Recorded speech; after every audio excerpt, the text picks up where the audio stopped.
Welcome. In this video I'll show how you can put Google search bar on home screen in Android.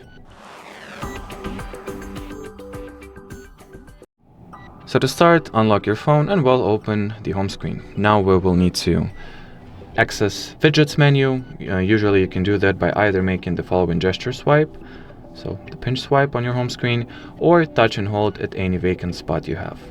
Now go into widgets. Among widgets, look for the Google category. Usually that's where the Google search bar widget is hidden. Then pick whatever widget you'd like, most probably since you're looking for Google search bar, this one is the widget you were looking for. Now you can either tap on it and press add button or drag it from here directly to your home screen, drop it whatever you would like to have the search bar at, and that should be usually it. So thanks for watching and bye bye.